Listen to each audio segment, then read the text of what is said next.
ধরার মতন ধরতে পারে। আমার মা ধরা অতিথি সেবার জন্য নিজের পয়োধর কর্তন করেছিলেন। অতিথি সেবার জন্য পয়োধর কর্তন করে যেই রন্ধন করে এনে অতিথিদের সম্মুখে দিয়েছে, ওই কর্তন করা স্তন থেকে দু এক ফোঁটা করে রুধি মানে রক্ত ঝরে ঝরে। নারদ মুনি বললেন, ছি ছি ছি ছি ছি ছি ছি ছি মা, তুমি জানো না নারীদের অসুচি অবস্থায় রন্ধনশালায় যেতে মানা, নারীদের অসুচি অবস্থায় অতিথি সেবা দিতে মানা, তুমি অসুচি অবস্থায় আমাদের সেবা দিচ্ছ। মা ধরাকে দেখে দে বলছে, হ্যাঁ অতিথি, আমি অসুচি, আমি অসুচি, আমি অপরাধ করেছি।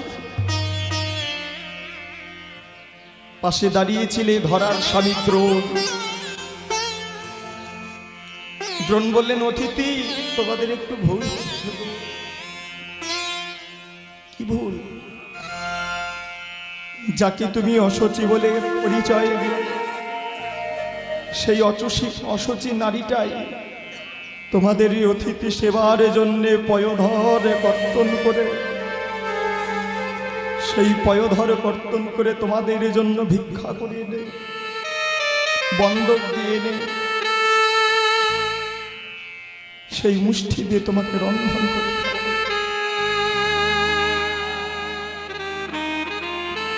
সাথে সাথে ভগবান নারায়ণ তিনি উঠে দাঁড়িয়ে বলছে, মা মা, তুমি আমাকে তোমার পয়োধন করে কর্তন করে আমার অতিথি সেবা দিলে।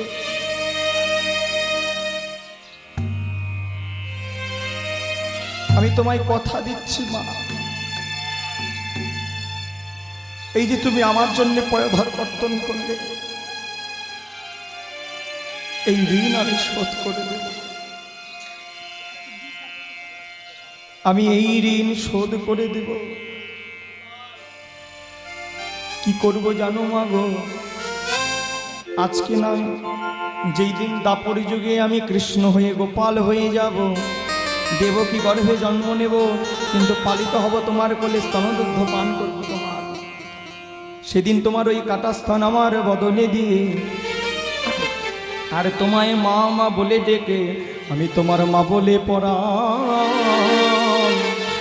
আমি জুড়াইব। সেদিন মা বলে পড়া,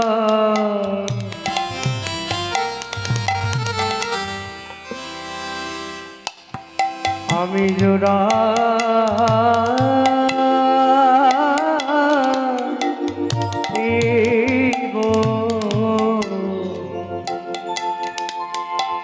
সেদিন আমি মা বলে পড়া,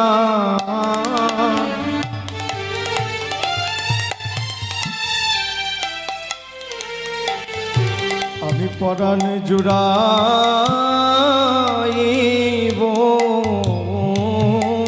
সেদিন মা বলে পড়া, জুড়াইব। তোমার ওই কাটা স্থনের ঋণ সেদিন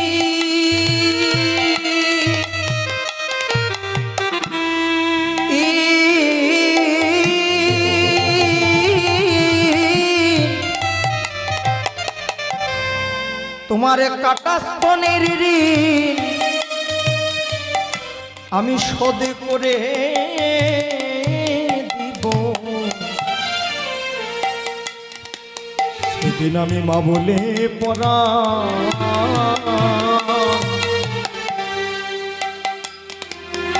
আমি জোড়াইব।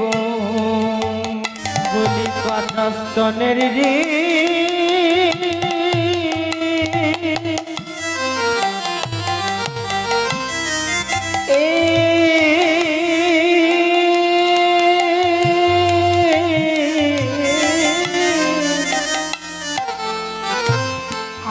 শোধ করিব।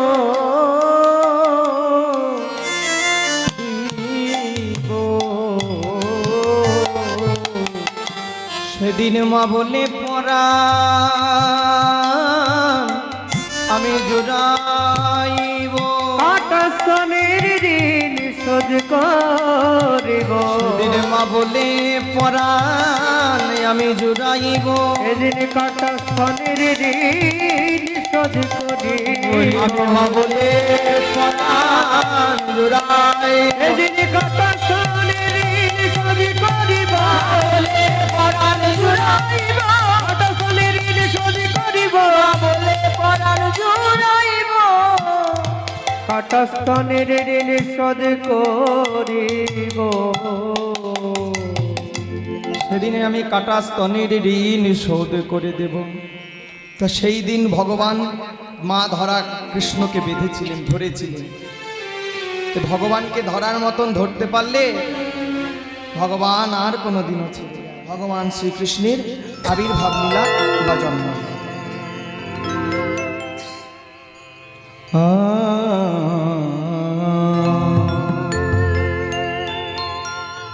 মধুময়ী শ্রদ্ধায় বৃন্দাবনে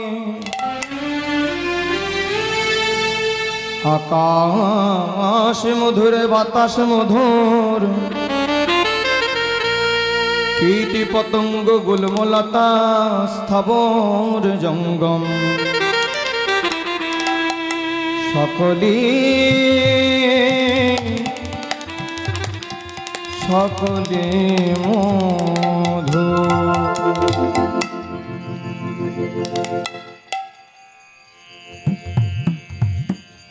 ভগবান শ্রীকৃষ্ণ জন্ম কোথা থেকে শুরু, কি বৃত্তান্ত আমরা আস্বাদন করি।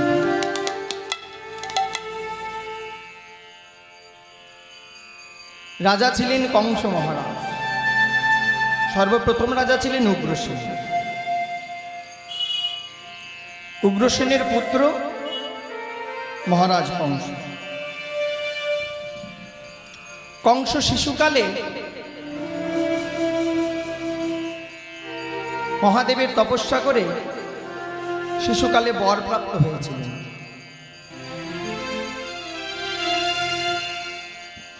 কংস চাইলেন আমায় অমরত্ব দিন, কিন্তু দেবাদিদেব ভোলানাথ বললেন না, অমরত্ব দেওয়া যাবে না, অন্য কিছু চাইতে পারে। অন্য কি চাইবে? এমন কিছু চাও যা অমরত্ব সম। তখন কংস চাইলেন আমায় অমরত্ব ছাড়া আর কিছু না, অন্য কিছু চাই না, আমার অমরত্বই চাই। কিন্তু মহাদেব আশীর্বাদ করলেন, অমরত্ব সম বর চাইলেই তো পাওয়া যাবে না।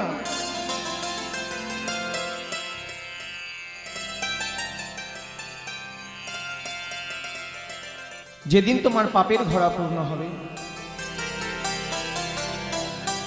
তোমার ভগিনীর অষ্টম গর্ভজাত সন্তান তার হস্তে তোমার নিধন হবে। তখন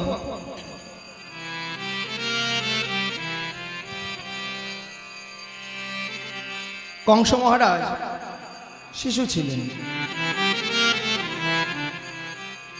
দিন যেতে যেতে যেতে যেতে কংস মহারাজ সেই কথাটি ভুলে গিয়েছে।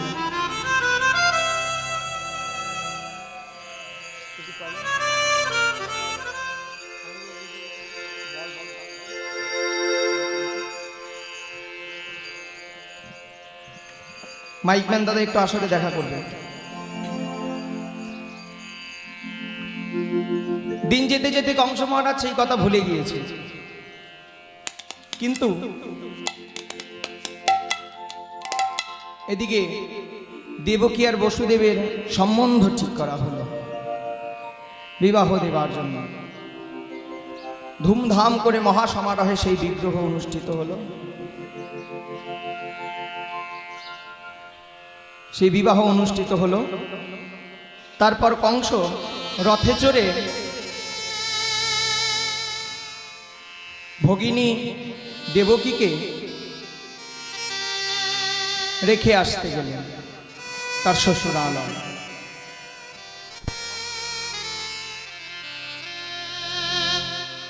হ্যালো, কংস রথ চালাচ্ছে, কংস রথের সারথি, আর রথের ওপরে বসে রয়েছে দেবকী আর বসুদেব। কংস ভুলে গিয়েছে সেই কথা যে দেবকীর অষ্টম গর্ভজাত সন্তানের হাতেই তার মৃত্যু।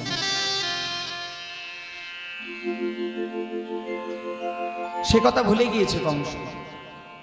রথে যখন শ্বশুরালয়ে রাখতে যাচ্ছে দেবকীকে, তখন দৈববাণী হল, কংস কংস ভুলে গেলে তুমি দেবকীর অষ্টম গর্ভজাত সন্তান, তার হস্তেই তোমার নিধন। মনে পড়ে গেলেন কংসের সেই কথা, সেই কথা স্মরণ করলেন। সাথে সাথে কংস মহারাজ রথ ঘোরালেন।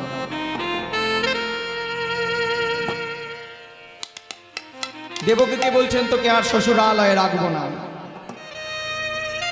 চল তোকে আমি আমার কারাগারে নিক্ষেপ করব। বসুদেবকে বলছে, তোকে আমি আমার কারাগারে নিক্ষেপ করব। এই কথা যখন বললেন,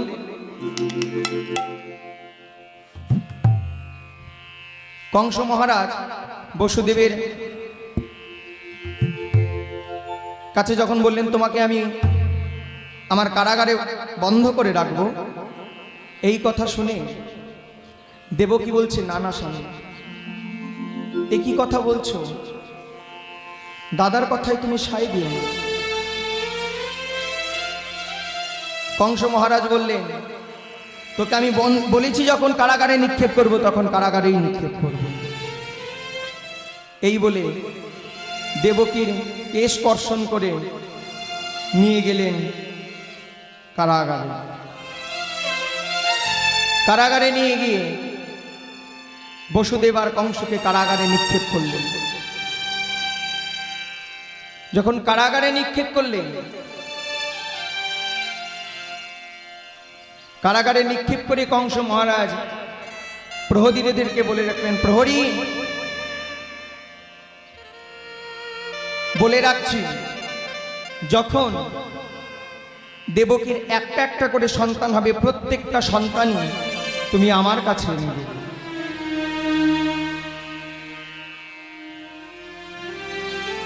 প্রহরীগণ কংস মহারাজের কথা মতো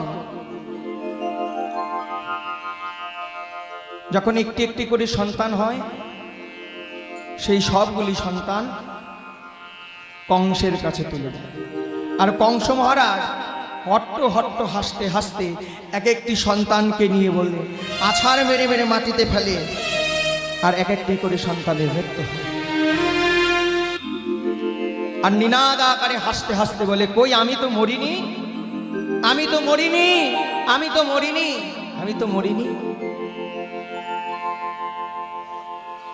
কিন্তু কংস জানে না যে কংসের মৃত্যু ভগবানের হাতে।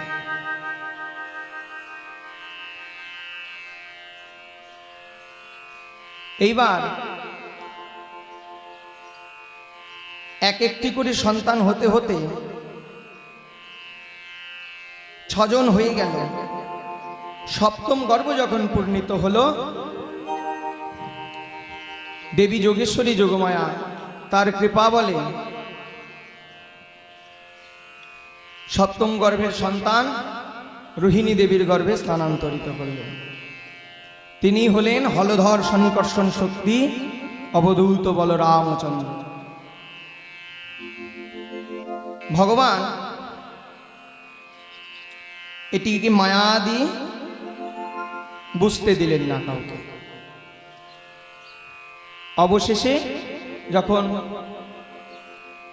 10 মাস 10 দিন পূর্ণিত হলো, তখন আমার ভগবানের আসার সময় হলো। ওগো 10 মাস 10 দিন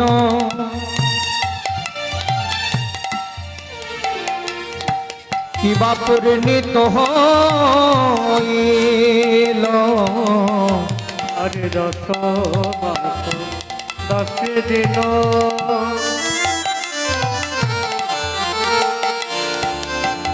পরিণীত হইল।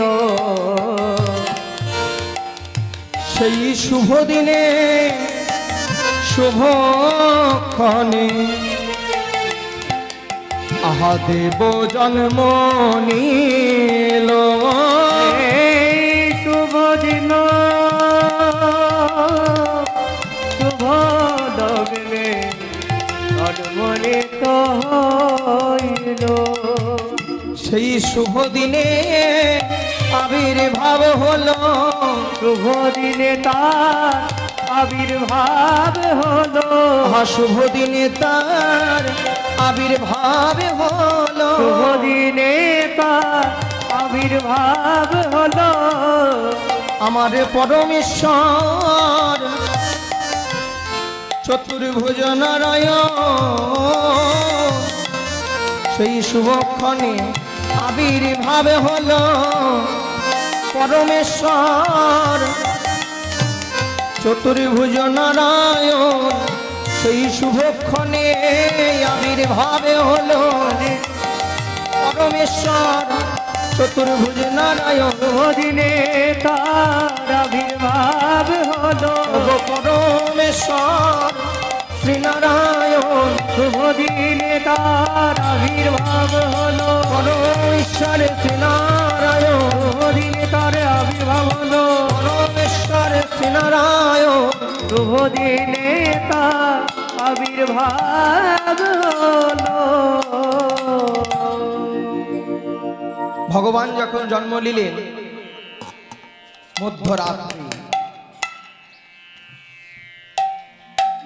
মধ্যরাত্রি কালে ভগবান আবির্ভূত হলেন। যমুনা উত্তাল তরঙ্গে বইছে, পবন প্রবলে বাতাসে বইছে, ঝড় বইছে, হাওয়া বইছে।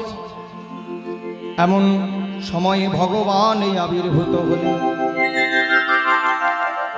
আর ভগবান যখন আবির্ভূত হলেন, দেবী যোগমায়া তার কৃপা বলে দেবকীকে এবং বসুদেবকে অচেতন করে দিলেন। সেই শুভক্ষণে জন্ম নিলেন আমার অনাদিরাদি ভগবান শ্রীকৃষ্ণ। তিনি চতুর্ভুজ নারায়ণ মূর্তি আবির্ভূত করে তিনি জন্ম নিলেন। আর এই জন্ম হেরে স্বর্গের দেবতাগণ কি করছে জানো? ওগো স্বর্গেতে দুমদুমি বাজে, নাচে দেবগণ। আর সঙ্গেতে ডোমে ডোমে বাজে, নাচে দেবগণ। আহা শঙ্খ দুমদুমি বাজে, নাচে দেবগণ। শঙ্খ ডোম ডোমে বাজে, নাচে দেবগণ। আর জয় জয় হরি ধ্বনি ভরিল ভুবন। আর জয় জয় হরি ধ্বনি ভরিল ভুবন। বলি হরির ধ্বনি করে তারা, হরির ধ্বনি করে তারা। হরির ধ্বনি করে তারা, হরির ধ্বনি করে তারা। তারা জয় জয় জয় দিয়ে বলি হরির ধ্বনি করে তারা। হরি জয় জয় জয় দিয়ে তাদের আনন্দ আর ধরে নারে। জয় জয় জয় দিয়ে তাদের আনন্দ আর ধরে নারে। জয় জয় জয় দিয়ে আর ধরে নারে। হরি জয় জয় জয় দিয়ে আনন্দ আর ধরে নারে। তাদের আর আনন্দ ধরছে না। শঙ্খ বাজছে, দুমদুমি বাজছে, শঙ্খ দুমদুমি বাজে, নাচে দেবগণ। জয় জয় হরির ধ্বনি ভরিল। শঙ্খ দুমদুমি এইগুলো বাজছে ভগবানের আবির্ভাব কালে। তো স্বর্গের দেবতাগণ আজ ভগবানের চতুর্ভুজ নারায়ণ মূর্তি হৃদয়ঙ্গম করে তারা আজ অভিষেক করছে কি কি দিয়ে জানো? এবারে পঞ্চামৃত পঞ্চগব্যে গন্ধাদি সাজায়া, পঞ্চাতীর্থ পঞ্চভোগে গন্ধাদি সাজায়া। আরে পঞ্চামৃত পঞ্চগব্যে গন্ধাদি সাজায়া, আরে পঞ্চমৃত গন্ধাদিতে সাজায়া। অভিষেক করে তারা জয় জয় দিয়া। আবার অভিষেক করে তারা জয় জয় দিয়া। ভগবান যেইখানে জন্ম নিলেন সেই ভগবান যেইখানে জন্ম নিলেন সেইখানে পঞ্চামৃত পঞ্চগব্যে দিয়ে তারা অভিষেক করছে। কি কি? দধি, দুগ্ধ, ঘৃত, শর্করা, এগুলো পঞ্চামৃত দিয়ে ভগবানকে অভিষেক করছে দেবগণ। দেবগণের আজ আনন্দের সীমা নাই। তো দেবগণের আজ আনন্দের সীমা নাই।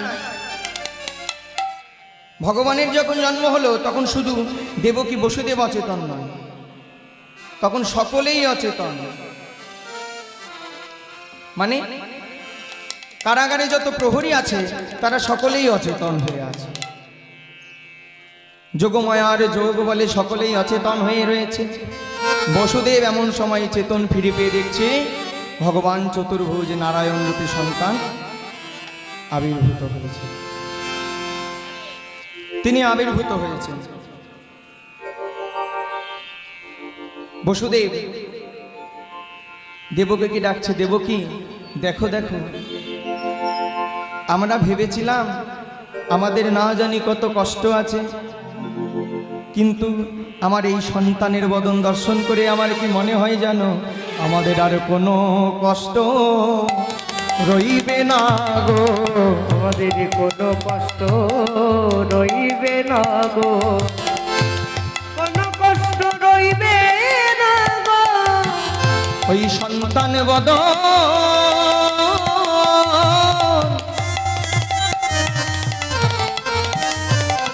দর্শন করে বলে আর কোনো কষ্ট রইবে না গো। ওই সন্তান বদন দর্শন করে কোনো কষ্ট রইবে না গো। আর কোনো কষ্ট রইবে না। ওমা, ভগবান যে জন্ম নিলেন সেটা সময়টা কি, ক্ষণটা কি, তিথিটা কি? দেখবে অনেক সময় জন্মাষ্টমী দুদিন পরে পরে না? হ্যাঁ, অনেক সময় কিন্তু দুদিন পরে, আজকেও পরে কালকেও পরে। দুদিন পরে কেন? মানে ঘটনাটা কি? ভগবান কি দুদিন আবির্ভূত হয়েছেন? না, ভগবান আবির্ভাব হয়েছেন যেই সময়টা, সেই তিথিটা হলো ভাদ্র মাসে কৃষ্ণাষ্টমী তিথি। আর নক্ষত্রটা কি ছিল? রোহিণী নক্ষত্র। রোহিণী নক্ষত্র। কিন্তু আমরা যে ভগবানের অনেক সময় দুদিন জন্মদিন পালন করি, এর কারণটা কি? কেউ তিথি অনুসারে করি, কেউ তিথি নক্ষত্র সংযোগে করি। মানে যারা আগের দিন করে তারা অনেকে অষ্টমী তিথিটা পালন করে, তাই না? অষ্টমী তিথিটা পালন করে। আর অনেকে বলি না আমরা পরাহে পালন করি, পরাহে মানে পরেরটা করি। কেন না, এই অষ্টমী তিথির শেষ ভাগ আর রোহিণী নক্ষত্রের শুরু, সেই সংযোগ স্থলটা যদি পরের দিন পায় তবেই আমরা পরের দিন জন্মাষ্টমী ব্রতটা পালন করি। এটা হচ্ছে পরাহের কারণ। তাই কি বললেন? বলে ভাদ্র শুক্লাষ্টমী তিথি ওগো নক্ষত্র রোহিণী। তুমি তিথি নক্ষত্র রোহিণী। ভাদ্র শুক্লাষ্টমী তিথি নক্ষত্র রোহিণী আরে ভাদ্র শুক্লা তিথি নক্ষত্র রোহিণী আরে দশ দিকে সুমঙ্গল শুভক্ষণ জানি সুমঙ্গল শুভক্ষণ জানি বলি শুভক্ষণ এলো রে শুভক্ষণ এলো রে শুভক্ষণ এলো রে বলি শুভক্ষণ এলো রে তোমরা দশ দিকে চেয়ে দেখো শুভক্ষণ এলো রে তোমরা সেদিকে চেয়ে দেখো তাদের আনন্দ আর ধরে না রে সেদিকে চেয়ে দেখো আমার প্রভুর জন্ম লীলা রে সেদিকে চেয়ে দেখো প্রভুর জন্ম লীলা রে সেদিকে চেয়ে দেখো শুভক্ষণ এলো রে সেই শুভক্ষণ এলো অবশেষে এই শুভক্ষণে ভগবান আবির্ভূত হলেন এবার বসুদেব জেগে দেখছে যে চতুর্ভুজে নারায়ণ মূর্তি দেবকীকে ডাকলেন দেবকী ওঠো ওঠো ওঠো আর অচেতন হয়ে থেকো না দেখো আমাদের সন্তান জন্ম নিয়েছে এই যে আমাদের এতদিনের দুঃখ কারাগারে বন্ধ হয়ে থাকা এই দুঃখ আর রইবে না দেবকী কি করলেন চেতন ফিরে পেয়ে সেই শিশু সন্তানকে কোলে করে নিয়ে শেষবারের মতন আদর করছে আর সন্তানকে কোলে নিয়ে দেবকী সেই সন্তানকে কোলে নিয়ে আদর করছে আর বদনে চুম্বন দিচ্ছে আর সন্তানের গায়ে মাথায় হাত বুলিয়ে দিয়ে বলছে এক এক করে 7টি সন্তান আমি ওই কংসের হাতে তুলে দিয়েছি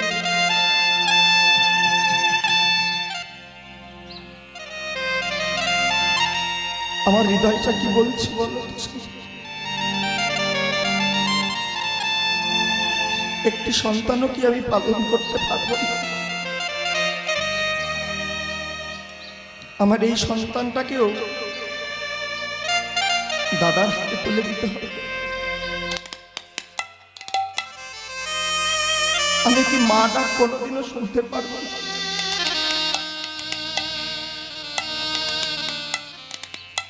আমি কি কোনোদিন মা ডাক শুনতে পারবো না স্বামী আমার সন্তান কি আমায় কোনোদিন মা বলে ডাকবে না এই কথা যখন বললেন চতুর্ভুজ রূপে নারায়ণ সম্মুখে আবির্ভাব হয়ে মাতা দেবকীকে স্মরণ করালেন পূর্ব জন্মের কথা পূর্ব জন্মে ছিলে তুমি কইকেয়ী মাতা স্মরণ করাইলা হরিত্রেতায় অবতারের কথা চতুর্ভুজ নারায়ণ মূর্তি আবির্ভূত হয়ে বলছে তুমি যে আমার কাছ থেকে মা ডাক শুনবে মনে পড়ে তোমার দেবকী মা পূর্বজন্মের কথা পূর্বজন্মে ছিলে তুমি কইকেয়ী মাতা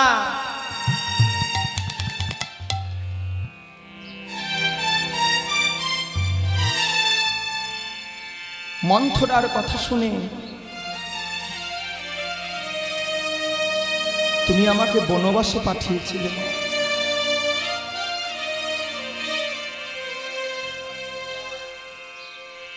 পিতা দশরথ যখন বললেন আমাকে রাজা করবে এই কথা শুনে মন্থরা যখন গিয়ে তোমার কানে কানে যুক্তি দিল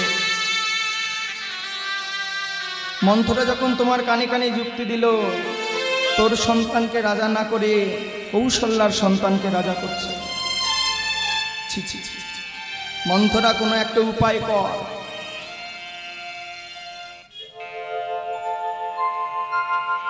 বিবাহকালে রাজা দশরথ কৌশল্যাকে বলেছিলেন, বলো কৌশল্যা তুমি কি চাও, বলো কইকেয়ী তুমি কি চাও। কইকেয়ী বলেছিল, স্বামী আমি এখন কিছু চাই না, যখন আমার চাইবার সময় হবে তখন আমি ঠিক তোমার কাছ থেকে চেয়ে নেব। মন্ত্রটা যখন কুবুদ্ধি দিলেন কইকেয়ীকে, কইকেয়ী তোর সন্তানকে রাজা করবে না, রাজা করবে ওই রামচন্দ্র, কিছু একটা ব্যবস্থা কর, এটা যে ঘোষণা হয়ে গেছে। কইকেয়ী মা রাজা দশরথকে একান্তে ডেকে বললেন, মহারাজ আপনি একটু আমার সাথে সাক্ষাৎ করুন। রাজা দশরথ গেলেন। রাজা দশরথ গিয়ে সম্মুখে যেই দাঁড়িয়েছে, কইকেয়ী বলছে, স্বামী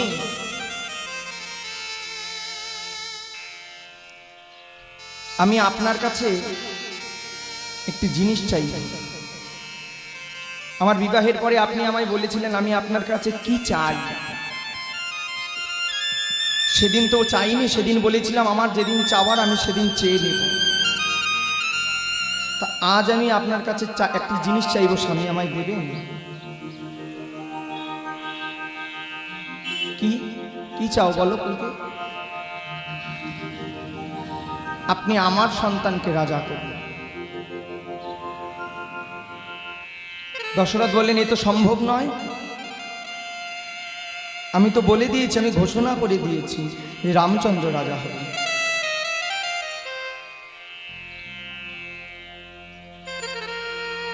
আমি জানি না স্বামী, আমি আপনার কাছে একটি জিনিস চাইবো বলেছিলাম, আপনি আমায় দেবেন বলেছিলেন, আজ এখনো পর্যন্ত দিলেন না, আপনি কি দেবেন?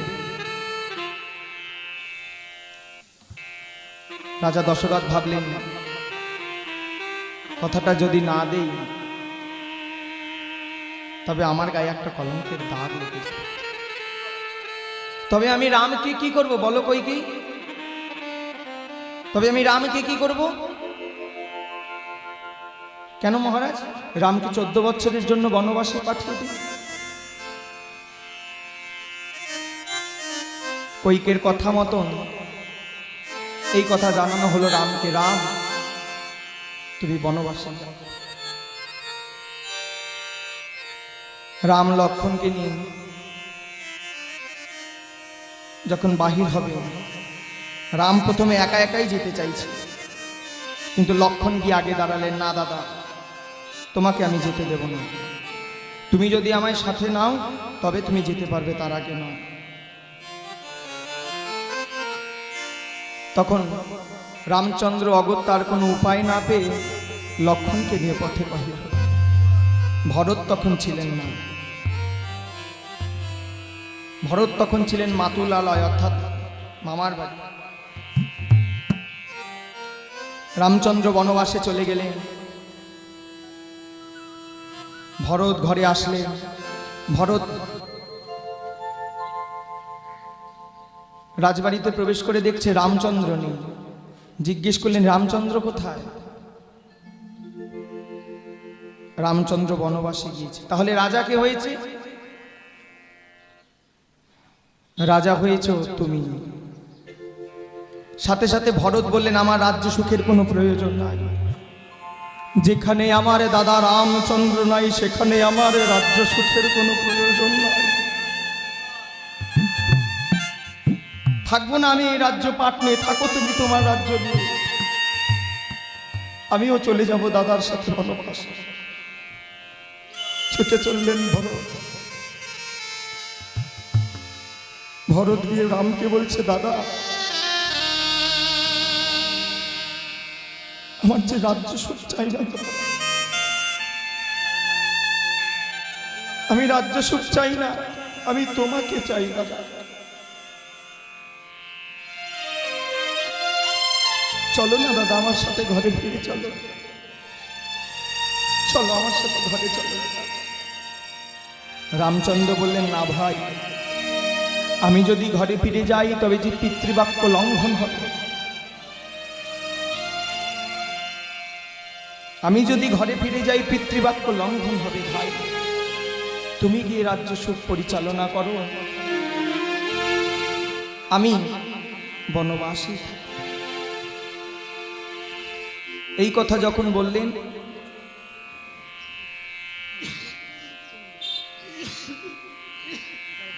এই কথা যখন বললেন, বলে ভরত চলে গেলেন নিজ ঘরে। আর এইদিকে রামচন্দ্র 14 বৎসর বনবাস পালন করলেন। বিবাহ হলো, সীতাকে নিয়ে বিবাহ হলো। রামচন্দ্র বনবাস সম্পূর্ণ করে প্রথম রাজবাড়িতে এসে আগে নিজের মা কৌশল্যার ঘরে না গিয়ে আগে ভরতের মা কৈকের ঘরে গেলেন।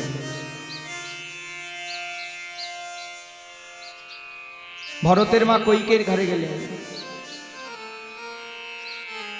কৈকের ঘরে গিয়ে যেই রামচন্দ্র এসে দাঁড়ালেন, রামচন্দ্র দাঁড়িয়ে বলছেন, মা। সাথে সাথে কৈকেয়ী ফিরিয়ে দেখছে রামচন্দ্র এসেছে। সাথে সাথে কৈকেয়ী গিয়ে রামচন্দ্রের হাত দুটি জড়িয়ে ধরে বলছে, ওরে বাবা রামচন্দ্র, আমি 14টা বৎসর তোর মাকে তোর বদন থেকে মা ডাক শুনতে দেই না। এ জ্বালা তুই আমি আগে বুঝি নাই, এখন এই কথা বুঝতে পেরে আমার হৃদয় কেঁপে ওঠে। আমি যে বড়ই অপরাধ করে ফেলেছি, আমায় ক্ষমা কর। রামচন্দ্র বললেন, মা আজ নয়, সেই দিনই তোমার ক্ষমা হবে যেই দিন এই যন্ত্রণা তুমি নিজের হৃদয় অঙ্গন করবে। সন্তান হারানোর যে কত জ্বালা, এ তো মা বিনে আনে জানে,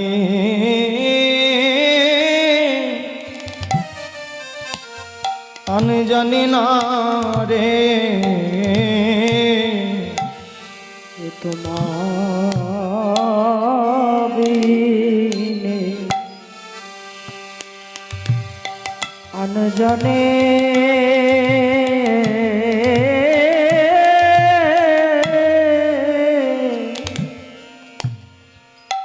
জানে না রে।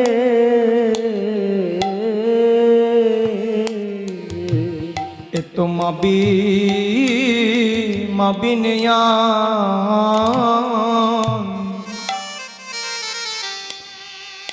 বিনে আনে জানে,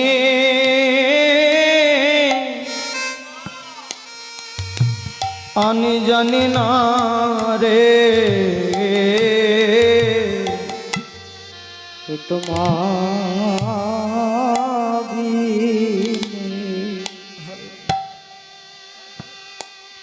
আন জানে,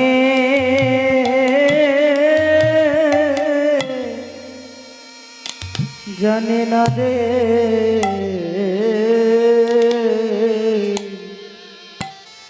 যে সন্তান হারানো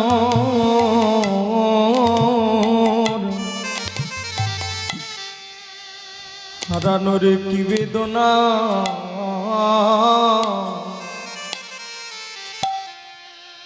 এ তো মা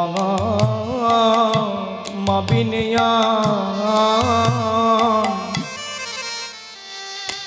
মা বিনে আন জানে, আনে জানে না রে। বলি সন্তান হারানো, রাধে রাধে রাধে।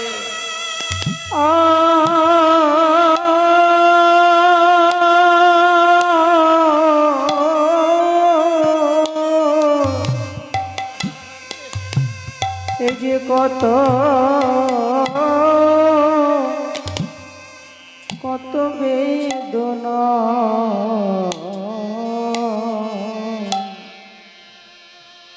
এ তোমার দিনে আনে জানে,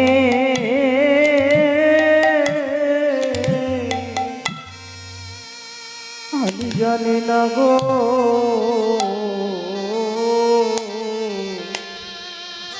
যে সন্তান হারানো ও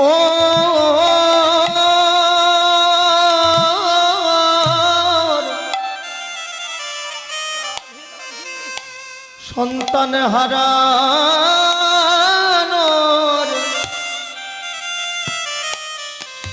হারানোর কি বেদনা,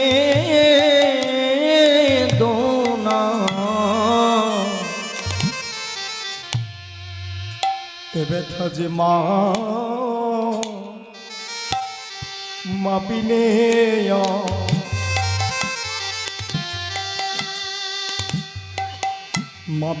আন জানে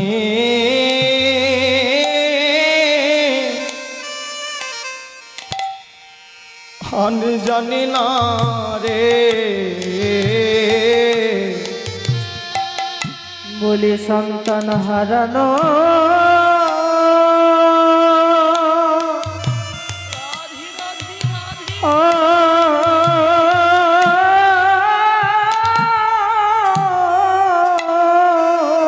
সন্তান হারানোর কত জ্বালায় তো মা যিনি আনবো, হারানোর কত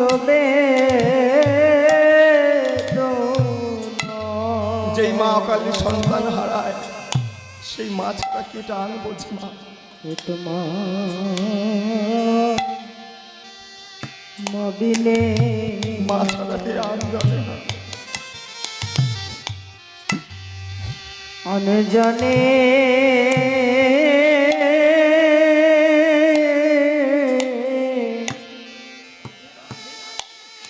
জানে না গো,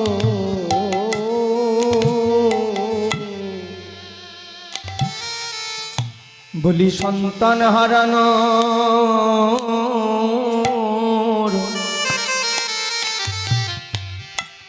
সন্তান হারানোর কি বেদনা,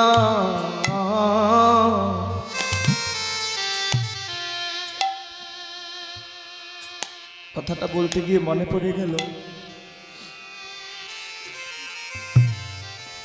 গত পরশু আর গতকাল আমরা কীর্তনে ছিলাম গঙ্গারামপুর পাটনে। আমাদের যেই বাড়িতে থাকতে দিয়েছিল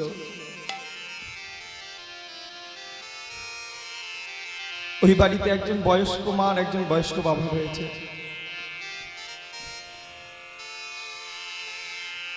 এক বছরও হয়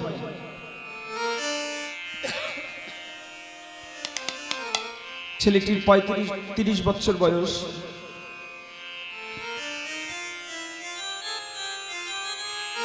সাত মাস হলো বিবাহ হয়েছিল।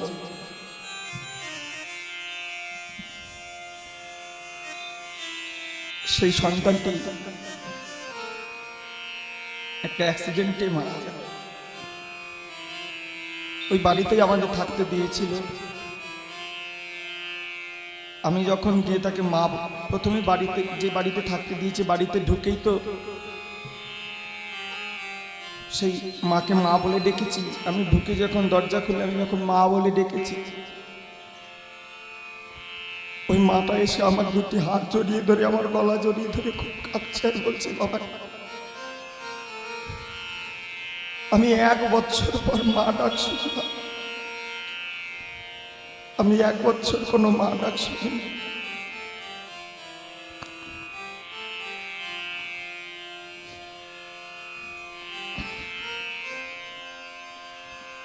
শুনে খুব কষ্ট লাগলো।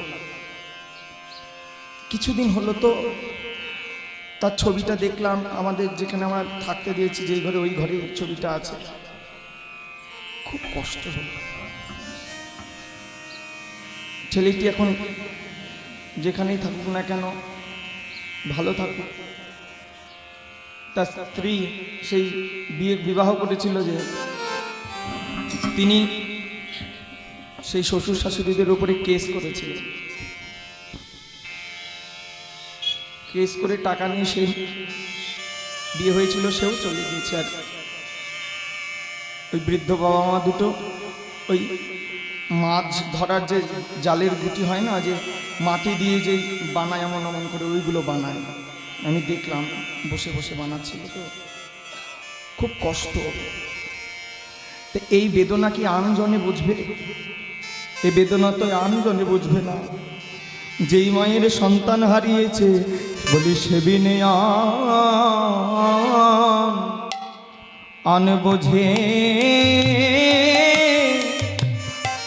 বোঝে না রে বলিস দিনে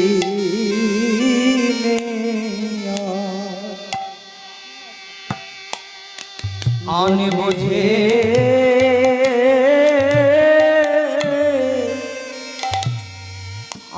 বোঝে না রে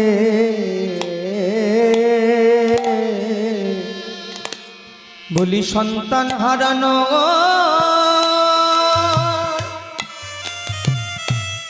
ও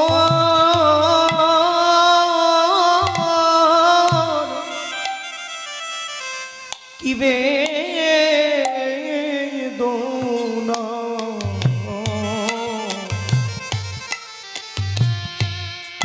যারে হারাইছে সেই তো জানে বলি সন্তান হারানো এ যে কি বেদনা যারে হারাইছে সেই তো জানে এ যে সন্তান হারানো কি বেদনা এ যে মা বিনে জানে না গো সন্তান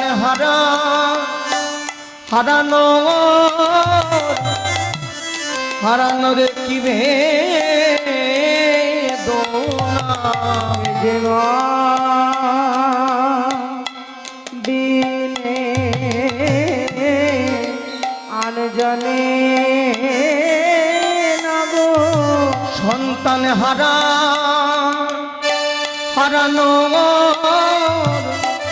হারানোর কি বেদনা এ যে মা বিনে আন জানে না গো সন্তান হারানোর কি বেদনা এ যে মা বিনে জানে না গো সন্তান হারানো কি বেদনা যে মাবি বিনে জানে না গো ও যে সন্তান হারানো কি বেদনা যে মাবি জানে না রে হারানো কি বেদনা যে মাবি বোঝে না রে হারানো কি বেদনা মাবি জানে না রে হারানো কি বেদনা যে মাবি জানে না রে হারানো কি বেদনা মাবিলে জানে না রে যে মাবিলে এ তো জানে না রে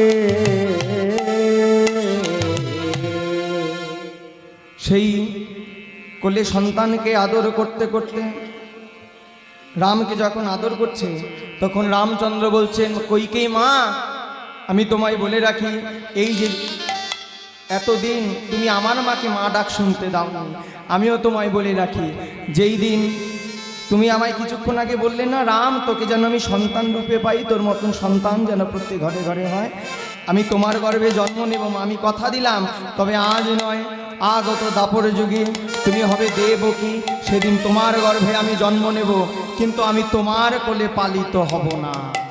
আমি পালিত হব সত্য যুগে কথা দিয়েছিলাম মা ধরাকে, সেই ধরা মায়ের কাছে আমি পালিত হব, আর তোমার কোলে আমি জন্ম নেব। তাই এই হলো সেই দেবকী। দেবকী আজ সন্তানকে কোলে নিয়ে আদর করছে, আর সকলেই যখন অচেতন, তখন বিষ্ণুদেব বলছেন, বসুদেব তুমি তোমার এই সন্তানকে কংসের হাতে তুলে না দিয়ে তুমি তোমার এই সন্তানকে তুমি নন্দ মহারাজের কাছে রেখে আসো। আর নন্দ মহারাজের একটি কন্যা সন্তান হয়েছে, সেই সন্তানটি তুমি কারাগারে এনে রাখো। প্রভু আমি যাব কি করে? সকলে এই যে প্রহরী, হরি বললেন তুমি প্রহরীদের দিকে তাকিয়ে দেখো তো প্রহরীগণ স্থির আছে কিনা। বসুদেব তাকিয়ে দেখছে একটি প্রহরীও জাগ্রত নেই, সকলেই মায়া ঘুমে আচ্ছন্ন হয়ে রয়েছে। আর বসুদেব কি করলেন? কৃষ্ণকে প্রণাম করে সেই ঝুড়ির মধ্যে নিয়ে মাথায় নিয়ে এবার বসুদেব যমুনাভিমুখে যাত্রা করলেন। ওগো কৃষ্ণ লয়ে চলে বসু,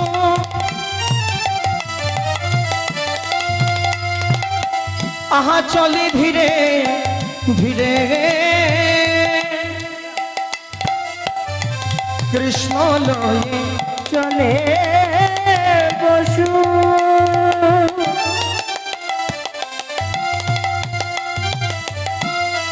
চলে ধীরে ধীরে,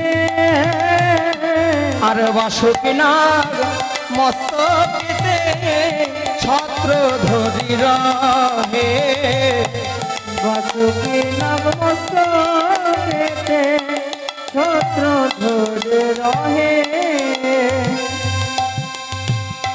বাসুকিনাগ মস্তকে ছত্র ধরে আছে। বসুদেবের মস্তকে কৃষ্ণ আর পেছনে কালী, বাসুকিনাগ তিনি ছাতার মতন ধরে আছে, কারণ বর্ষণ হচ্ছে, বৃষ্টি যেন আমার গোবিন্দের গায়ে না লাগে,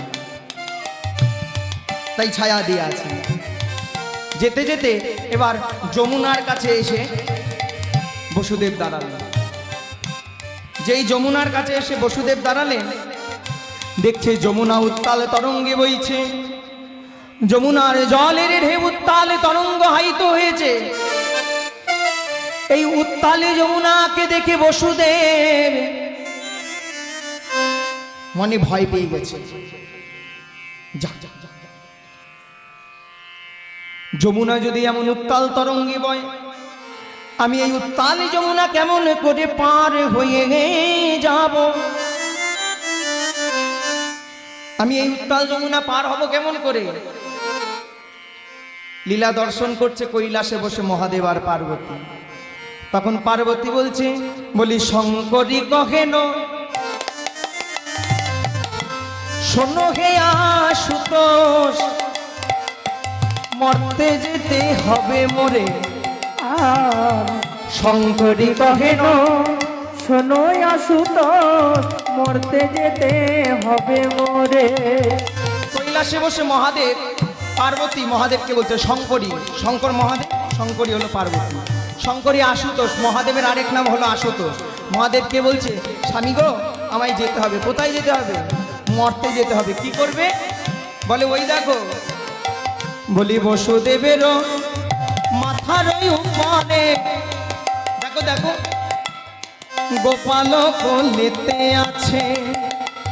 আর বসুদেবের মাথার উপরে গোপাল শুইয়া আছে। বসুদেবের মাথার উপরে গোপাল শুয়ে আছে। বসুদেব মনে মনে ভয় পাচ্ছে যে এই যমুনা আমি পার হতে পারবো না। তা মহাদেব বলছে, তুমি মরতে গিয়ে কি করবে? আমি মরতে গিয়ে কি করবো জানো আশুতোষ? বলি শ্রীগালের রূপ ধরিয়ায় আমি যমুনা পারে হইব। শ্রীগালের রূপ ধরিয়ায় আমি যমুনা পার হব। আমি একটু শ্রীগাল বেশ ধারণ করব। মানে শ্রীগাল মানে কি? শ্রীগাল মানে কি? শ্রীগাল মানে চিনি না? মা কালীর চরণের সামনে কোন পশু থাকে? কুকুর থাকে না? হ্যাঁ, কুকুর। শেয়াল। শেয়াল। আমি একটি শেয়ালের বেশ ধারণ করব, শ্রীগালিনীর বেশ ধারণ করব। শ্রীগালিনীর বেশ ধরে যমুনা পার হইব। আর তাহা দেখি কি হবে জানো? বলি তাহা দেখিয়া বসুদেব আশ্বাস পাইয়া মোর পিছে চলি যাবে। তাহারে দেখিয়া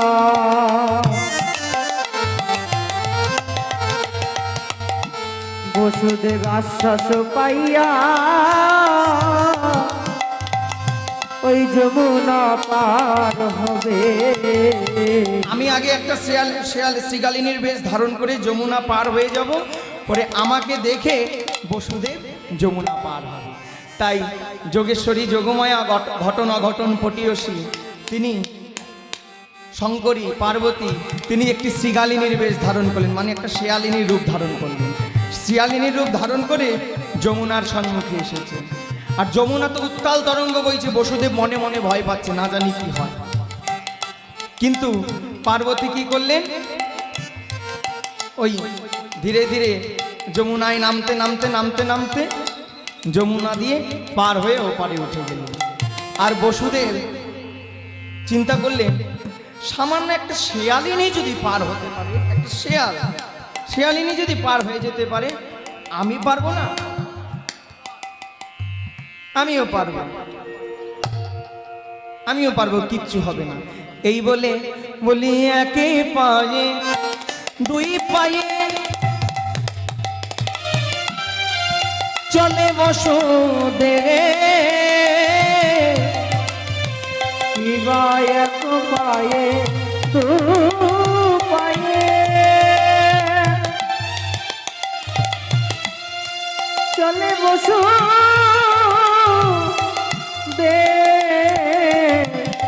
ও গো যমুনার ঢেউ দেখিয়া বসু আজি হইল উদ্বেগ। আর যমুনার ঢেউ দেখে বসু হইল উদ্বেগ। যেতে যেতে মাথায় যখন এক পায়ে দু পায়ে এগিয়ে এগিয়ে যাচ্ছে, যেতে যেতে যেই মধ্য যমুনায় এসে দাঁড়ালেন বসুদেব কৃষ্ণকে নিয়ে, সাথে সাথে যমুনার উত্তাল তরঙ্গ বইছে। আর যমুনা যেন গোবিন্দকে বলতে চাইছে, হে গোবিন্দ, হে চতুর্ভুজ নারায়ণ, তুমি আমার বক্ষের ওপর দিয়েই যাবে আর আমাকে একটু চরণধুলি দেবে না? তুমি আমার বক্ষের ওপর দিয়েই যাবে আর আমাকে একটু চরণধুলি দেবে না? তাই তরঙ্গ ঠাই যমুনা কৃষ্ণ নামাইল। আর পরম জয়ী যেই যমুনা কৃষ্ণ নামাইল। আহা তরঙ্গ ঠাই যমুনা, আহা কৃষ্ণ নামাইল। আর তরঙ্গ হাই যমুনা কৃষ্ণ নামাইল। আরে বসুদেব ইতি উতি খুঁজিতে লাগিল। আর বসুদেব ইতি উতি দেখিতে লাগিল। তরঙ্গ ঠাই যমুনা কৃষ্ণ নামাইল, মানে যমুনা বলছে, হে গোবিন্দ, তুমি আমার মাথার উপর দিয়ে যাবে আর আমি তোমার চরণ পবনে কোনোদিন হতে পারি? তুমি কৃপা করে আমার কাছে এসো, কৃপা করে আমার কাছে এসো। তুমি কৃপা করে আমার কাছে এসো। বলি কৃপা করে আমার কাছে এসো। কৃপা করে এসো না, একটু কৃপা করে এসো। তোমার ওই যুগলে চরণ আমি একটু সেবা করি, তুমি কৃপা করে আমার কাছে এসো। তোমার যুগল চরণ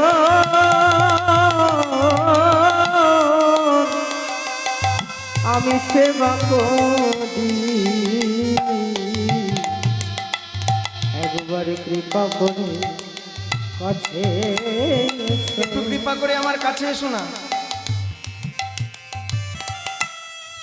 যেই যমুনা বসুদেবের মাথার থেকে কৃষ্ণকে নামিয়ে এনে জলের মধ্যে গেলে, জলের মধ্যে দাঁড়িয়ে যমুনা বলছে, হে গোবিন্দ, আমি কি এতই অভাগিনী? আমি অভাগিনী বলে কি আমার বক্ষের ওপরে তোমার চরণ রাখা যায় না? তাই পিতার মাথায় করে যাচ্ছ তুমি? আমি কি এতই অভাগিনী? আমায় একটু চরণের ধুলি কৃপা দান করো। এই কথা যখন বলেছে কৃষ্ণ, তখন কিন্তু ভগবান চতুর্ভুজ রূপে, শঙ্খচক্র গদা পদ্মধারী রূপে ভগবান তখন। সেই ভগবান তিনি যমুনাকে বলছে, যমুনা, এখনকার মতন তুমি আমায় ছেড়ে দাও যমুনা। দেখো ওপর দিকে তাকিয়ে দেখো, পিতা আমায় খুঁজছে, এদিক ওদিক খুঁজে বেড়াচ্ছে, কিন্তু আমায় পিতা খুঁজে পাচ্ছে না। আমাকে পিতা খুঁজে পাচ্ছে না, তুমি এখন আমায় ছেড়ে দাও যমুনা। যমুনা বলছে, আজকে তোমার চরণ পেয়েছি, আজকে কি আর ছেড়ে দেওয়া যায়? তোমরা যদি কেউ কোনোদিন গোবিন্দের চরণ পাও, ছেড়ে দিতে ইচ্ছে করবে? কেউ ছেড়ে দিতে পারবে না, কেউ ছেড়ে দিতে চাইবে না। যমুনা বলছে, না না, আজকে তো আমি তোমায় ছাড়বো না। আজকে যদি ছেড়ে দেই, আর কোনোদিন যদি আমার কাছে না আসে। ওমা, ভগবানকে যদি কেউ ধরার মতন ধরতে পারে, ভগবান কি আর তাকে ছেড়ে যায়? কেউ যদি আমার ভগবানকে একবার ধরার মতন ধরতে পারে, ধরার মতন ধরতে পারে,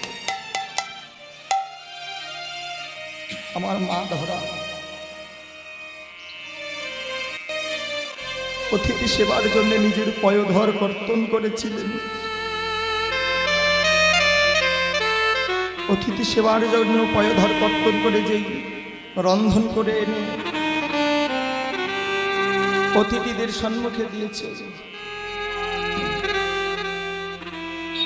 ওই কর্তন করা স্তন থেকে দু এক ফোঁটা করে রুধি মানে রক্ত ঝরে ঝরে।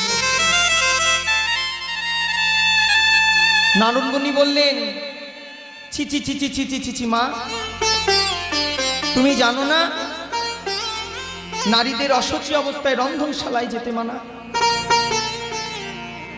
নারীদের অসুচি অবস্থায় অতিথি সেবা দিতে মানা,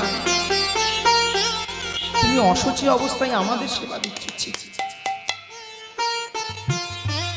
মা ধরাকে ডেকে দে বলছে, হ্যাঁ অতিথি, আমি অসুচি, আমি অসুচি, আমি অপরাধ করেছি। পাশে দাঁড়িয়েছিলে ধরার স্বামী দ্রোণ। দ্রোণ বললেন, অতিথি তোমাদের একটু ভুল হচ্ছে। কি ভুল? যাকে তুমি অসুচি বলে পরিচয় দিলে, সেই অসুচি নারীটাই তোমাদের এই অতিথি সেবার জন্য পয়োধর কর্তন করে, সেই পয়োধর কর্তন করে তোমাদের জন্য ভিক্ষা করে এনে, বন্ধক দিয়ে এনে, সেই মুষ্টি দিয়ে তোমাকে রন্ধন করে খাবে।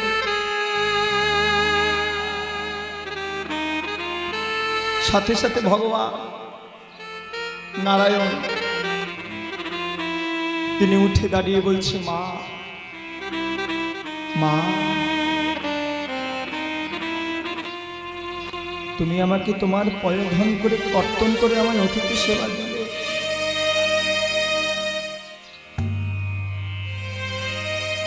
আমি তোমায় কথা দিচ্ছি মা,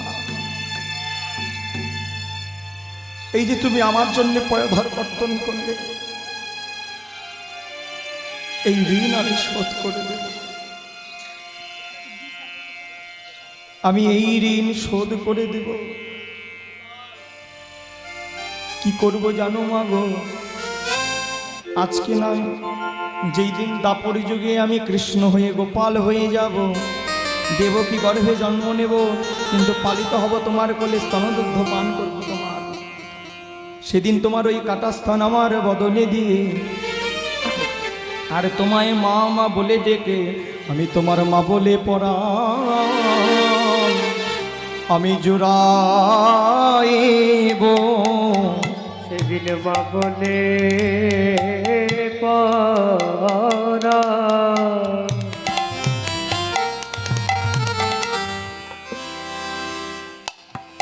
আমি জুড়াইব।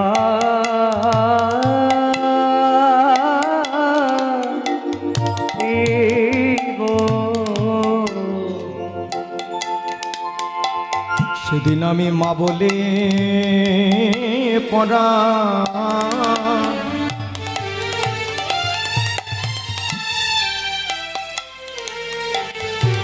আমি পরাণ জুড়াইব।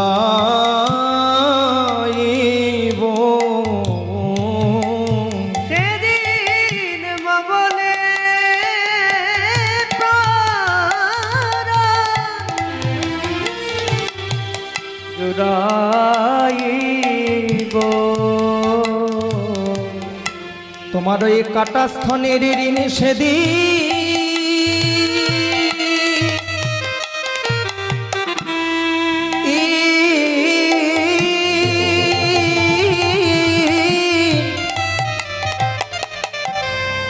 তোমার কাটা স্তনের ঋণ আমি শোধ করে দিব। সেদিন আমি মা বলে পড়া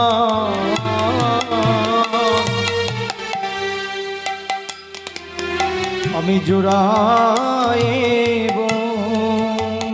বলি কাটা স্তনের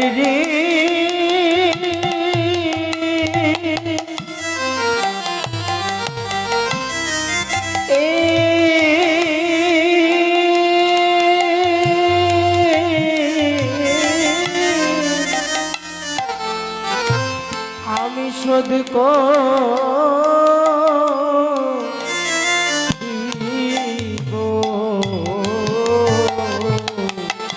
সেদিন মা বলে পড়া আমি জোড়াইব। কাটা স্তনের ঋণ শোধ করিব। সেদিন মা বলে পড়া আমি জোড়াইব। এদিন কাটা স্তনের ঋণ শোধ করিব। আমি মা বলে পড়া জোড়াইব। এদিন কাটা স্তনের ঋণ শোধ করিব। বলে পড়া জোড়াইব। কাটা স্তনের ঋণ শোধ করিব। বলে পড়া জোড়াইব। কাটা স্তনের ঋণ শোধ করিব। সেদিনে আমি কাটা স্তনের ঋণ শোধ করে দেব। তা সেই দিন ভগবান মা ধরা কৃষ্ণকে বেঁধেছিলেন, ধরেছিলেন। তো ভগবানকে ধরার মতন ধরতে পারলে ভগবান আর কোনোদিনও ছেড়ে যায় না। যমুনাকে বললেন ভগবান, যমুনা, এই যে তুমি মনে করছো যে আমি তোমার কাছে আর আসবো না, ঠিক আছে যমুনা, এই যে আমার চতুর্ভুজ, তো আমি আমার এই দুটো হাত আমি তোমার কাছে গচ্ছিত দিয়ে গেলাম। আমি তোমার কাছেও একদিন আসবো, এসে কি করব জানো? তোমার মনোবাসনা পুরাইব। মনোবাসনা পুরাইব। সেদিনে মনোবাসনা পুরাইব। মনোবাসনা পুরাইব। কোন দিন? যেদিন তোমার বক্ষে নৌকা বিহার করব মনোবাসনা পুরাইব। যেদিন তোমার বক্ষে নৌকা বিহার করব মনোবাসনা পুরাইব। যেদিন তোমার বিহার করব। যমুনা সেদিন মনোবাসনা পুরাইব, বক্ষে নৌকা বিহার করব, মনোবাসনা পুরাইব। নৌকা বিহার করব, মনোবাসনা পুরাইব। নৌকা বিহার করব, মনোবাসনা পুরাইব। নৌকা বিহার করব, পুরাইব। সেদিন মনোবাসনা পুরাইব। সেদিন আমি তোমার মনোবাসনা পূরণ করব, আজ আমায় ছেড়ে দাও। তাই যমুনা আজ কৃষ্ণকে ছেড়ে দিলেন। কৃষ্ণ ভেসে উঠলেন, বসুদেব দেখলেন ওই তো ওই তো ওই তো ওই তো ওই তো আমার সন্তান। এই বলে বসুদেব আবার কৃষ্ণকে মাথায় করে নিয়ে এবার যমুনা পার হয়ে গিয়ে নন্দালয়ে এসে দাঁড়ায়। নন্দ মন্দিরে এসে দাঁড়িয়ে কৃষ্ণকে সেখানে নামিয়ে আর যশোদার যে কন্যা সন্তান হয়েছে সেই কন্যা সন্তানকে নিয়ে ফিরে এলেন কারাগারে। মায়াতে আগিয়া সবে পাইল চেতন, উঠিয়া সকলে দেখে হয়েছে কন্যা সন্তান। সবাই ঘুম ভেঙে দেখলে আবার কারাগার যেরকম কারাগার তেমন বদ্ধ হয়ে গেলেন। সকলে আবার ঘুম চেতনা ফিরে পেলেন। চেতনা ফিরে দেখছে যে দেবকীর একটি কন্যা সন্তান হয়েছে। খবর চলে গেলেন কংসের কাছে, মহারাজ দেবকীর একটি কন্যা সন্তান হয়েছে। কংস মহারাজ বললেন না, কন্যা তো হওয়ার কথা না, যাই হোক কন্যাই হোক পুরুষ হোক না কেন, সে আমার শত্রু। দেবকীর অষ্টম গর্ভজাত সন্তান আমার শত্রু, ওকে আজ আমি হত্যা করলেই আমি দেবকীকে ছেড়ে দেব, বসুদেবকেও ছেড়ে দেব। এই বলে কংস মহারাজ প্রবেশ করলেন কারাগারে। কারাগারে গিয়ে দেখছেন কন্যা সন্তান। সেই কন্যা সন্তানকে যেই মাত্র তুলে আছাড় মারতে যাবেন, সাথে সাথে সেই কন্যা সন্তান মূর্তি থেকে আবির্ভূতা হলেন দেবী যোগেশ্বরী যোগমায়া, দশভুজা রূপী দুর্গা। আবির্ভূত হয়ে বলছেন, কংস তোমাকে বধিবে যে গোকুলে বাড়িছে সে। তোমাকে বধিবে যে গোকুলে বাড়িতে, বলে তোমাকে বধিবে যে গোকুলে বাড়িছে সে। বলি তোমাকে বধিবে যে গোকুলে বাড়িতে। কহিয়া যে হইল অন্তর ধ্যান, অন্তর ধ্যান। কহিয়া যে হলো অন্তর ধ্যান যোগমায়া। কহিয়া হইল অন্তর ধ্যান যোগমায়া। কহিয়া হইল অন্তর ধ্যান। তোমাকে বধিবে যে গোকুলে বাড়িছে কংস। এই বলে দেবী দুর্গা তিনি অন্তর্ধান হয়ে গেলেন যোগমায়া। তাহলে কৃষ্ণের সাথে যোগমায়ার সম্পর্ক কি দাঁড়ালো? সম্পর্ক কি দাঁড়ালো? বোন। আমরা যে জগন্নাথ বলরাম সুভদ্রার মূর্তি দেখি, বিগ্রহ দেখি, ওই সুভদ্রা দেবী কিন্তু দেবী দুর্গারই আর একটি স্বরূপ। অষ্টমী পূজার দিন জগন্নাথের মন্দিরে ওই সুভদ্রা দেবীকে কিন্তু দেবী দুর্গা রূপে পূজা করা হয়। ওটা দুর্গার আর একটি স্বরূপ। তাহলে কৃষ্ণের বোন হলো। এই বলে অন্তর্ধান হয়ে গেল। আর কংস এদিকে এক একটার ফন্দি করে করে গোপালের সাথে শত্রুতা করার চেষ্টা করে।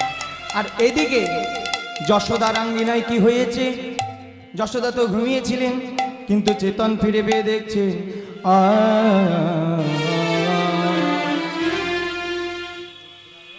নিদ্রায় আছে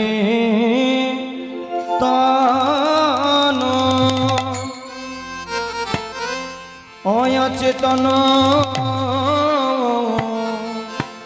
অচেতন রানী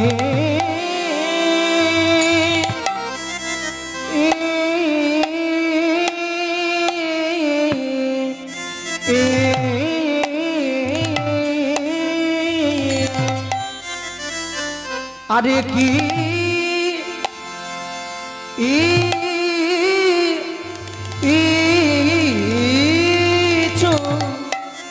আরে কি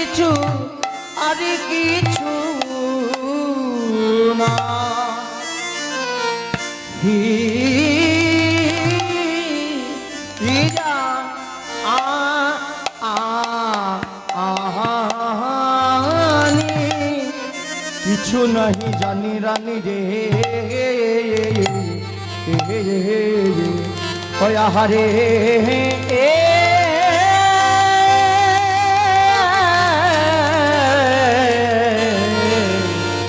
নিদ্রায় চেতন ওই অচেতন রানী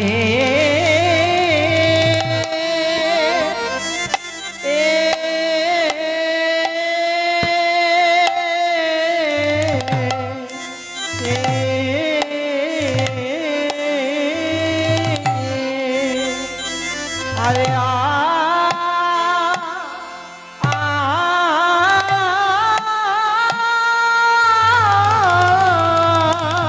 কিছু বলি আর কিছু বলি আর কিছু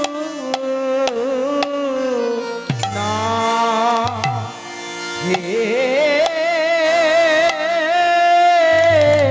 যা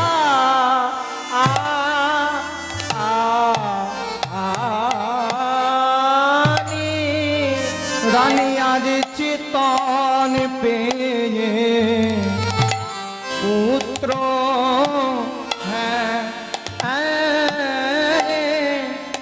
রানী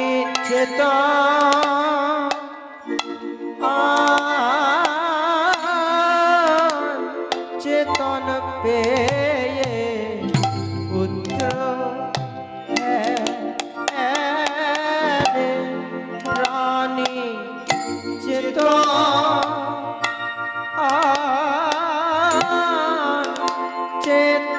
পেয়ে পুত্র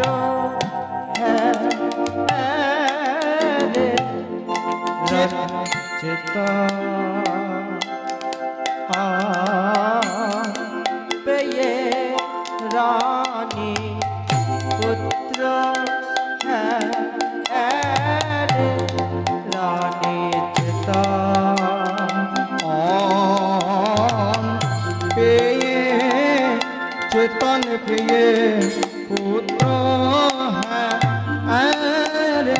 এমন বালক প্রভু দেখে নাই রানী পুত্র হ্যাঁ এমন বালক প্রভু দেখে নাই রানী পুত্র হ্যাঁ এমন রানী পুত্র দেখে নাই রানী পুত্র এমন বলো প্রভু দেখে নাই রানী পুত্র এমন বলো প্রভু নাই রানী পুত্র এমন বলো প্রভু দেখে নাই রানী পুত্র এমন বালক প্রভু দেখে নাই রানী পুত্র এমন বালক প্রভু দেখে নাই রানী পুত্র এমন বালক প্রভু দেখে নাই রানী পুত্র এমন বালক প্রভু দেখে নাই রানী পুত্র এমন বালক প্রভু দেখে নাই রানী পুত্র এমন বালক প্রভু দেখে নাই রানী পুত্র বালক প্রভু দেখে নাই রানী পুত্র প্রভু দেখে নাই রানী পুত্র দেখে নাই রানী পুত্র প্রভু দেখে নাই রানী পুত্র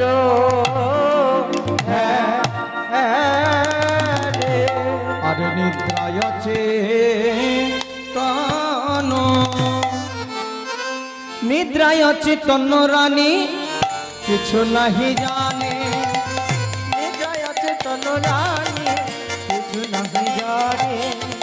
চেতন পাইয়া পুত্র দেখিল নয়ানে, চল পাইয়া পুত্র দেখিল নয়নে। রানী নয়ন ভরে দর্শন করে, রানী নয়ন ভরে দর্শন করে, নয়ন ভরে দর্শন করে, ভরে দর্শন করে। অমন বালকের মুখ নয়ন হেরে দর্শন করে, অমন বালকের মুখ নয়ন ভরে দর্শন করে। অমন বালকের মুখ আনন্দ আরে ধরে না রে, অমন বালকের মুখ বলি, অমন বালকের মুখ রানী কবু দেখে নাই রে, অমন বালকের মুখ রানী কবু দেখে নাই রে। নয়নে ভরে দর্শন করে। তাই চেতন পাইয়া পুত্র দেখিল নয়ানে, দেখছে অপূর্ব একটি সন্তান হয়েছে। আহা কত সুন্দর দেখতে গো, কত সুন্দর দেখতে। রানী ওই বদনের দিকে চেয়ে চেয়ে বলছে আহা গো, আহা কত সুন্দর। সন্তানকে দেখে দেখে বলছে এমন সুন্দর সন্তান। আহা নিজের কন্যা, নিজের সন্তানকে নিজেই রানী কোলে করে নিয়ে, কোলে করে নিয়ে আদর করছে। আহা বলি ছোট্ট সোনা চাঁদের কণা, বলি ছোট্ট সোনা চাঁদের কণা, আহা ছোট্ট সোনা চাঁদের কণা, বলি ছোট্ট সোনা চাঁদের কণা।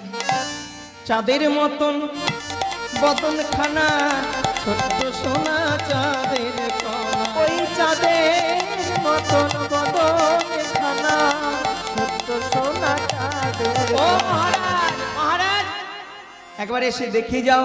ব্রজরাজে বলি রানী ডাকে ধীরে ধীরে, রোজ রাজ বলি রানী ডাকে ধীরে ধীরে। ব্রজরাজে বলি রানী ডাকে ধীরে ধীরে, আর রোজ রাজ বলি রানী ডাকে ধীরে ধীরে। শুনিয়া আইল নন্দ সুতিকা মন্দিরে, আর শুনিয়া আইল নন্দ সুতিকা মন্দিরে, শুনিয়া আইল নন্দ সুতিকা মন্দিরে, শুনিয়া আইল নন্দ সুতিকা মন্দিরে। সুতিকা মন্দির চেনো? কি গো মা, সুতিকা মন্দির চেনো? তোমরা চেনো সুতিকা মন্দির? কি বলতো, এখনকার দিনে আর কেউ বানায় না, এখন হসপিটালেই সেরে আসে। কে আর ওই অত ধোয়া কাচা করবে, এখন হসপিটালেই সেরে আসে। মানে আতুর ঘর, ছোটবেলা নতুন সন্তান হলে আচি ঘরে রাখে না, ওটাকেই বলা হয় সুতিকা মন্দির। তো সুতিকা মন্দিরে এসেছে মহারাজ। মহারাজ এসে দেখছে বাবা কত সুন্দর ছেলে হয়েছে। আপন তনয় দেখি আরো লোহি জ্ঞান, আপন তনয় দেখি হারলহি জ্ঞান, আপন তনয় দেখি আরো লোহি জ্ঞান, আপন তনয় দেখি হারলহি জ্ঞান। যেন কোটি চাঁদের উদয় হয়েছে, যেন কোটি চাঁদের উদয় হয়েছে, কোটি চাঁদের উদয় হয়েছে। কোটি চাঁদের উদয় হয়েছে, নন্দালয়ে নন্দ গৃহে কোটি চাঁদের উদয় হয়েছে, নন্দালয়ে গৃহ মাঝে কোটি চাঁদের উদয় হয়েছে। নন্দালয়ে নন্দ গৃহে কোটি চাঁদের উদয় হয়েছে। ওই নন্দালহ নন্দ গৃহে কোটি চাঁদের উদয় হয়েছে। দেখে মনে হচ্ছে যেন কোটি কোটি চাঁদ উঠেছে। যেন দেখে কি মনে হচ্ছে যেন খসিয়া পড়িছে, যেন খসে খসে পড়েছে, যেন খসিয়া পড়িছে, যেন খসিয়া পড়েছে। গগনের চাঁদ যেন খসিয়া পড়িছে, ওই গগনের চাঁদ যেন খসিয়া পড়েছে। গগনের চাঁদ যেন কোথায়, ওই নন্দ্রগৃহের মাঝে, গগনের চাঁদ ওই নন্দগৃহের মাঝে, গগনের চাঁদ যেন নন্দগৃহের মাঝে, গগনের চাঁদ যেন নন্দগৃহের মাঝে, গগনের চাঁদ যেন নন্দগৃহের মাঝে খুশিয়া পড়েছে। নন্দ মহারাজ খবর দিলেন, ও দাদা দাদা, দেখো দেখো আমার কত সুন্দর ছেলে হয়েছে। নন্দ উপানন্দ সানন্দ নন্দন, আর নন্দ উপানন্দ সানন্দ নন্দন, নন্দন উপানন্দ সানন্দ নন্দন, নন্দ উপানন্দ সানন্দ নন্দন। একে একে আসি সবে ভরিল ভবন, একে একে আসি সবে ভরিল ভুবন, একে একে আসি সবে ভরিল ভুবন। জগন্নাথ দাস হেরি ধৈর্য না ধরে, আর জগন্নাথ দাস হেরি ধৈর্য না ধরে, জগন্নাথ দাস হেরি ধৈর্য নাহি ধরে, জগন্নাথ দাস হেরি ধৈর্য না ধরে। দেখিতে যে যাই কোন আসিতে না পারে, দেখিতে যে রায় কোনো আসিতে না পারে। নন্দ উপানন্দ সানন্দ সকলে এসেছে যশোদা ভবন নন্দ ভবনে।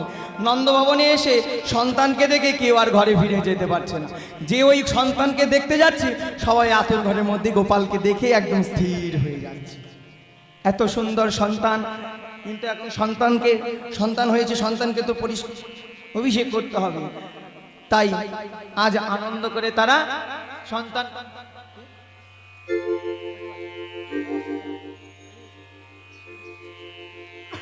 সন্তানকে অভিষেক করছে। শঙ্খ দুমদুমি বাজে, নাচে দেবগণ, জয় জয় হরিধ্বনি ভরিল ভুবন। ওগো স্বর্গেতে দুমদুমি বাজে, নাচে দেবগণ, আর সঙ্গেতে ডুমডুমি বাজে নাচে রে বাবা। আহা হরি হরি হরি ধ্বনি হরি হরি হরি হরি হরি ধরি ভজিল ভুবন। ব্রহ্মা আর শিব আর কে নাচছে? কৃষ্ণের যে জন্ম হয়েছে এই দেখে স্বর্গের দেব দেবতারা আনন্দ নৃত্য করছে। কে কে নাচে? ব্রহ্মা নাচে, শিব নাচে, আর নাচে ইন্দ্র। হরি ব্রহ্মা নাচে শিব নাচে আর নাচে ইন্দ্র, ব্রহ্মা নাচে শিব নাচে আর নাচে ইন্দ্র, ব্রহ্মা নাচে শিব নাচে আর নাচে ইন্দ্র, ব্রহ্মা নাচে, শিব নাচে, আর নাচে ইন্দ্র। হরি ব্রহ্মা নাচে শিব নাচে আর ইন্দ্র। শিব আজ কি বলে নৃত্য করছে?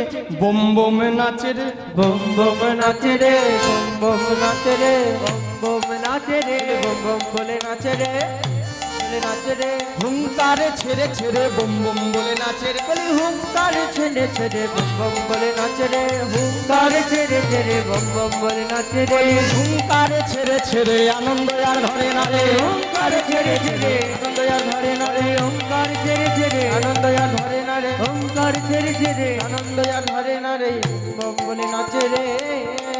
বম বম বম বম করতে করতে নৃত্য করছে। তাই ব্রহ্মা নাচে, শিব নাচে, আর নাচে ইন্দ্র। বলি ব্রহ্মা নাচে শিব নাচে আর নাচে ইন্দ্র, আর কে নাচে? এবারে গোকুলে গোয়ালা নাচে, পাইয়া গোবিন্দ। গোকুলে গোয়ালা নাচে পাইয়া গোবিন্দ, গোকুলে গোয়ালা নাচে পাইয়া গোবিন্দ, বলি গোকুলে গোয়ালা নাচে পাইয়া গোবিন্দ। হাতে লরি কাঁধে ভারে নাচে থইয়া থইয়া, বলি হাতে লরি কাঁধে ভারে নাচে থইয়া থইয়া, হাতে লরি কাঁধে ভারে নাচে থইয়া থইয়া, বলি হাতে লরি কাঁধে ভারে নাচে থইয়া থইয়া, হাতে লরি কাঁধে ভারে নাচে থইয়া থইয়া। বলে হাতে লরি কাঁধে ভারে নাচে থইয়া থইয়া। নন্দের মন্দিরে গোয়ালা আইলো ধাইয়া, নন্দ মন্দিরে গোয়ালা যাইল ভাইয়া, নন্দের মন্দিরে গোয়ালা সবল চলে এসেছে। কেন? এবারে দধি দুগ্ধ ঘৃত ঘোলে অঙ্গনে ঢালিয়া, ও যদি দুগ্ধ ঘৃত হলে অঙ্গনে ঢালিয়া, আহা দধি দুগ্ধ ঘৃত ঘোলে অঙ্গনে ঢালিয়া, যদি দুগ্ধ ঘৃত হলে অঙ্গনে ঢালিয়া। অভিষেক করছে। এবারে অভিষেক করে সবে জয় জয় দিয়া, আর অভিষেক করে সবে জয় জয় দিয়া, অভিষেক করে সবে জয় জয় দিয়া। বলি অভিষেক করে সবে জয় জয় দিয়া। তাদের আনন্দ ধরে না, আনন্দ ধরে না, আনন্দ ধরে না, তাদের আনন্দ ধরে না। কৃষ্ণাভিষেক দর্শন করে আনন্দ ধরে না। ওই কৃষ্ণ তাদের বদন হেরে, আনন্দ আর ধরে না রে, তাদের বদন দেখে আনন্দ আর ধরে না রে, কৃষ্ণ তাদের বদন দেখে আনন্দ আর ধরে না, কৃষ্ণ তাদের বদন হেরে আনন্দ আর ধরে না, আনন্দ আর ধরে না। কে ভাই আনন্দ হইল বড়, আনন্দ হইল, আনন্দ হইল বড়, আনন্দ হইল। হইল বড় আনন্দ হইল, আনন্দ হইল বড় আনন্দ হইল, এ দাস শিবারয়ের মন ভুলিয়া রহিল। এটা শিবায়ের মন ভুলিয়া রহিল। মাতা যশোমতী গোপালকে পেয়ে নন্দগৃহে আজ আনন্দের কোনো সীমা নাই। গোপালের বদনে চুম্বন করছে, যশোদা গোপালের বদনে চুম্বন করছে, নন্দ মহারাজ চুম্বন করছে, অভিনন্দ সানন্দ যত ব্রজবাসীগণ সকলেই এসে গোপালের বদনে চুম্বন করছে। গোপালের বদনে চুম্বন করতে করতে তাদের আনন্দের সীমা নাই। গোপালকে কোলে নিয়ে তারা আনন্দেতে মত্ত হয়ে রইলেন। আপনার পরবর্তী কীর্তনিয়া গঙ্গারামপুর থেকে আগত আমার দাদা ভাই, খুব ভালোবাসে আমায়। কালকে দাদার বাড়িতে গিয়েছিলাম, গঙ্গারামপুর থেকে আসার সময় কালকে দাদার বাড়িতে গিয়েছিলাম। হ্যাঁ, খুব ভালো। গঙ্গারামপুর থেকে আগত শ্রদ্ধেয় জ্যোতির্ময় সরকার দাদা, আপনারা তার বদনে শ্রীমতী রাধারানীর জন্মলীলা রস আস্বাদন করুন। আমার কৃষ্ণ জন্মলীলা পরিবেশন করতে গিয়ে অনেক ভুল ত্রুটির রসাভাস হয়েছে, সকলে সন্তানগণে ক্ষমা করে দেবেন। এবং আবার সকলে সন্ধে 6টা থেকে 10টা কৃপা করে চরণধুলি দেবেন। তখন আবার ভগবান শ্রীকৃষ্ণের ফলক্রয় লীলা আস্বাদন করব। এখনকার মতন বিশ্রাম যাচ্ছি। যাই হোক, সকলে মিলে আনন্দে মেতে রইল। জয় রাধে রাধে গোবিন্দ বল জয়